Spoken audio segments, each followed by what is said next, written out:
Hallelujah, ಸ್ತೋತ್ರಂ, praise the Lord. ದೇವರ ನಾಮಕ್ಕೆ ಸ್ತೋತ್ರ ಉಂಟಾಗಲಿ. ನನ್ನ ಪ್ರಿಯ ದೇವರ ಜನರೇ, ಹೇಗಿದ್ದೀರಾ? ಬಹಳ ಸಂತೋಷ ನಿಮ್ಮೆಲ್ಲರನ್ನು ಈ ಮುಂಜಾನೆ ವೇಳೆಯಲ್ಲಿ ನೋಡೋದಕ್ಕೂ, ದೇವರ ವಾಕ್ಯ ನಿಮ್ಮೆಲ್ಲ ಹತ್ರ ಸಾರೋದಕ್ಕೂ, ಹಂಚಿಕೊಳ್ಳೋದು ಬಹಳ ಸಂತೋಷ. ಬನ್ನಿ, ಈ ದಿನದಲ್ಲಿ ದೇವರು ನಮ್ಮೆಲ್ಲರಿಗಾಗಿ ಒಂದು ಅತಿ ಶ್ರೇಷ್ಠವಾದ ಧೈರ್ಯ ತುಂಬಿಸಲ್ಪಟ್ಟಿರುವ ಒಂದು ವಾಕ್ಯವನ್ನು ಕಳಿಸಿದ್ದಾರೆ. ಲೂಕನ ಬರೆದ ಸುವಾರ್ತೆ ಪುಸ್ತಕ 7ನೇ ಅಧ್ಯಾಯ 13ನೇ ವಚನ. The book of Luke 7:13. Amen. ಕರ್ತನು ಆಕೆಯನ್ನು ನೋಡಿ ಆಕೆಯ ಮೇಲೆ ಕನಿಕರಪಟ್ಟು ಆಕೆಗೆ ಅಲಬೇಡ ಅಂದನು. Amen. And when Lord saw her, he had compassion on her and said to her, weep not. Amen. ಪ್ರಿಯ ದೇವರ ಜನರೇ, ದೇವರು ಒಬ್ಬ ಸ್ತ್ರೀಯನ್ನು ನೋಡುತ್ತಾರೆ, ದುಃಖಿತಳನ್ನು ನೋಡುತ್ತಾರೆ, ವೇದನೆ ಉಳ್ಳವರು ನೋಡುತ್ತಾರೆ.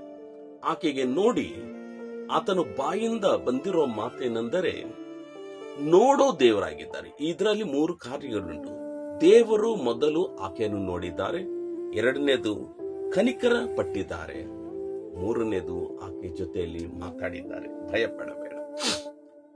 ಈಗ ನೀವು ಯಾವ ಕಷ್ಟದಲ್ಲಿದ್ದೀರೋ, ಯಾವ ದುಃಖದಲ್ಲಿದ್ದೀರೋ, ಯಾವ ಹೋರಾಟದಲ್ಲಿದ್ದೀರೋ, ನಾವು ಅನೇಕ ವಿಷಯದಲ್ಲಿ ಸಿಕ್ಕಾಕೊಂಡಿರೋ ಸಮಯದಲ್ಲಿ ಈ ಮುಂಜಾನೆ ವೇಳೆಯಲ್ಲಿ ಪ್ರತಿಯೊಬ್ಬರು ಕೂಡ ನಾವು ಪ್ರಾರ್ಥನೆ ಅನುಭವದಲ್ಲಿದ್ದರೆ ದೇವರು ಏನು ಮಾಡ್ತಾರಂದರೆ ನಮ್ಮನ್ನು ನೋಡುವ ದೇವರಾಗಿದ್ದಾರೆ. ನಾವು ಪ್ರಾರ್ಥನೆ ಮಾಡುವಾಗ ನಮ್ಮ ಕೂಗನ್ನು ಕೇಳಿ ನಮ್ಮನ್ನು ನೋಡಿ ನಮ್ಮ ಮೇಲೆ ಕನಿಕರವನ್ನು ಪಟ್ಟು ನಮಗೊಂದು ಮಾತು ಹೇಳುತ್ತಾರೆ, ಅಲಬೇಡ. ಒಂದು ವೇಳೆ ಈ ಸಮಯದಲ್ಲಿ ನಿಮ್ಮಲ್ಲಿ ಅನೇಕರು ಅಳುತ್ತಾ ಇದ್ದೀರಾ, ಅಳುವ ಅನುಭವದಲ್ಲಿದ್ದೀರಾ, ಯಾರತ್ರ ಹೇಳಿಕೊಳ್ಳದೆ ಒಬ್ಬರು ನಿಮ್ಮ ಒಳಗಡೆ ನೀವೇ ಬಹಳ ಸಂಕಟದಲ್ಲಿ ವ್ಯಥೆಯಲ್ಲಿದ್ದೀರಾ, ತಿಳ್ಕೊಡಿ.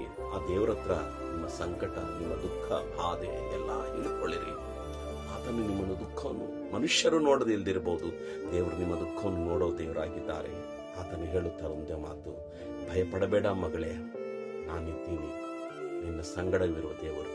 ಆ ದೇವರು ನಮ್ಮ ಜೊತೆಯಲ್ಲಿರುವಾಗ, ಆ ದೇವರು ಈ ಮುಂಜಾನೆ ವೇಳೆಯಲ್ಲಿ ನಮ್ಮ ಜೊತೆಲಿ ಒಂದು ವಾಗ್ದಾನ ಕೊಡುವಾಗ ನಾವು ಯಾಕೆ ಭಯಪಡಲಿ ಪ್ರಿಯರೇ?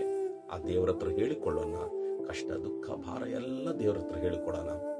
ಅವರು ನಮ್ಗೆ ಹೇಳೋದೊಂದೇ, ಭಯಪಡಬೇಡ, ಹೆದರಬೇಡ, ಅಲಬೇಡ, ನಾನಿದ್ದೀನಿ.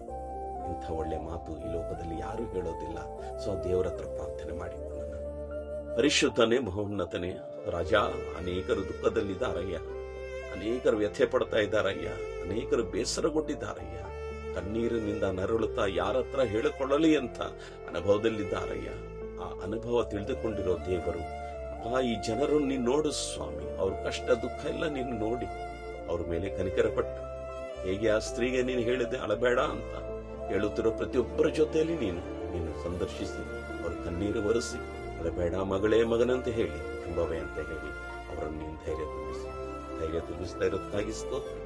ಯೇಸುವಿನ ನಾಮದಲ್ಲಿ ಪ್ರಾರ್ಥನೆ ಬೇಡಿ ಬಂದಿದೆ. Amen, amen, amen. ಪ್ರಿಯ ದೇವರ ಜನರೇ, ಸಂತೋಷ ಪಡಿರಿ. ದೇವರು ನಿಮ್ಮ ಕಣ್ಣೀರು ನೋಡಿದ್ದಾರೆ, ನಿಮ್ಮ ಕಣ್ಣೀರು ಒರೆಸುವ ದೇವರಾಗಿದ್ದಾರೆ. ಆ ದೇವರು ಈ ದಿನ ಎಲ್ಲ ನಿಮ್ಮನ್ನು ನಡೆಸುತ್ತಾರೆ. ನಾಳೆ ಮರಳಿ ಇದೇ ಸಮಯದಲ್ಲಿ ನಾವು ಭೇಟಿಯಾಗುವ ತನಕ ಪರಿಶುದ್ಧಾತ್ಮ ದೇವರು ನಿಮ್ಮೆಲ್ಲರನ್ನು ನಡೆಸಬೇಕೆಂಬುದಾಗಿ ವಂದನೆಗಳು ಸಲ್ಲಿಸ್ತಾ ಇದ್ದೇನೆ. May God bless you.